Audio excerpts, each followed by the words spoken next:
I used to think I wasn't one of those people who tied their identity to their job. But when I took some time off and I realized then that I'd never actually asked who I am without my work. Um, a few years ago, I remember reading something on the internet. I think it was an article during a period where there were layoffs. And they were saying that people feel deeply depressed after losing their jobs. They felt like they lost a part of themselves. And I remember reading that saying, oh, that can never be me, can't relate. But seriously, during my time off, when I realized, I asked myself a question: who would I be if I didn't have my business? Who am I if I'm not working full time? When I remove the role, the output, or the responsibility, who am I as a person? And so I do think when it comes to identity, it's not that we have lost our identities. I think it's just like buried underneath everything that we do when it comes to our work, when it comes to our different jobs. I think it's just more so the default thing, especially, say, for instance, when you go to networking events. It's the first thing that people always ask you after they ask you your name. They say, okay, so Moni, what do you do? I always thought that was just such a, for me, when someone asks me that, who cares? I don't care about what you do to pay your bills. I more so am concerned about, or what is more interesting to me to hear about is, what are you passionate about? What do you care about when no one is watching? What sets your heart ablaze? So, little thing there, if you know where that phrasing comes from, kudos. I'm with my people. There's an anime video coming out in the next few days, so stay tuned for that. But those types of questions, I think, are so much more genuine. And those are the conversations that, to me, feel more alive versus asking someone, oh, what do you do for a living? And if someone asks you this question, as far as, what are you passionate about? And you have no clue what to say because you tied your identity so much with your work, or perhaps it's been buried under these multiple different layers of the person that you are. Here's a couple ideas or some questions to ask, or even experiments to conduct to figure out who you truly are as a person. Again, when there's no work involved. So, first option, notice what you do when no one is watching you. So, pay attention to what you naturally do when no one needs anything from you. Some examples: what do you reach for when you're tired? What are you Googling late at night? What are you talking about when work isn't on the table? What are some things that calm you? Another option is to just ask better questions than what do I like? Likes are shallow, values run a lot deeper. Your identity isn't always in what you love necessarily, it's often in what you won't tolerate anymore. So I would say maybe try asking questions to yourself like, what do I protect?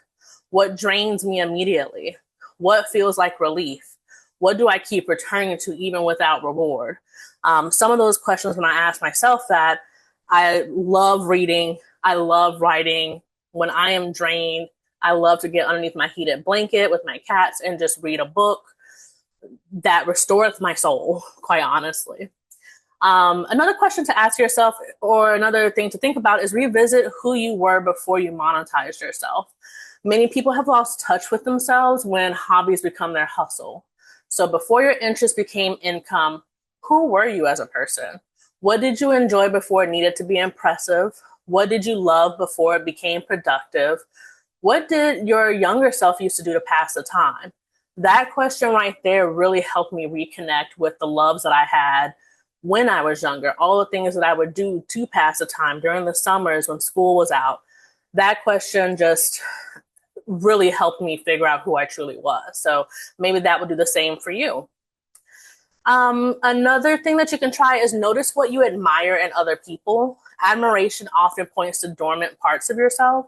So sometimes who you are hiding is who those traits that you admire in other people.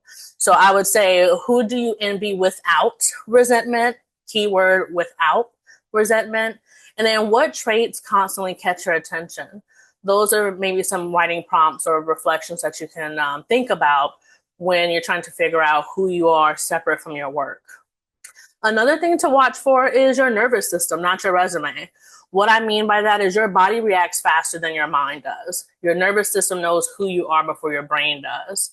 So I would say notice what environments calm you, what conversations make you really tense, and then what pace feels humane for you. Different people run on different speeds. For me, I feel like I'm a good middle person. I'm not a snail or a sloth, but I'm also not a cheetah. I just like a nice moderate pace. There's other people, again, who are running a mile a minute, visionaries ahead of the game. So just trying to figure out what works for you. I would also say maybe write without an audience. That's another option for you as well. Identity emerges when performance disappears. And I talked about this in a couple of videos before, but write like no one will ever read it, because hopefully they won't. This is your private space, but that's where you are. Some writing prompts that would be good for this is lately I've been drawn to, or I feel most like myself when, or if no one needed anything from me, blank. So try out those writing prompts. They may, you may have an epiphany after going through a couple of those prompts on who you are. And then this last note is just something, it's not necessarily a tip on how to find yourself, but accept that your identity is ongoing and constantly shifting. I would say your identity isn't a destination, it's a relationship. You don't figure this out once and you're done. You evolve as a person. As you age, as you experience different things, as you live this crazy thing we call life, you change, and that's okay. So this also removes the pressure and the perfection that sometimes comes with trying to figure out who you are as a person. So let me know in the comments, if someone couldn't ask you what you did for work, how would you describe yourself instead? All right, so if you're new here, welcome. If not, welcome back.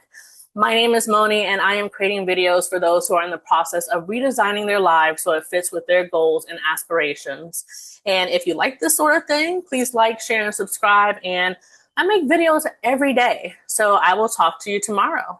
Bye.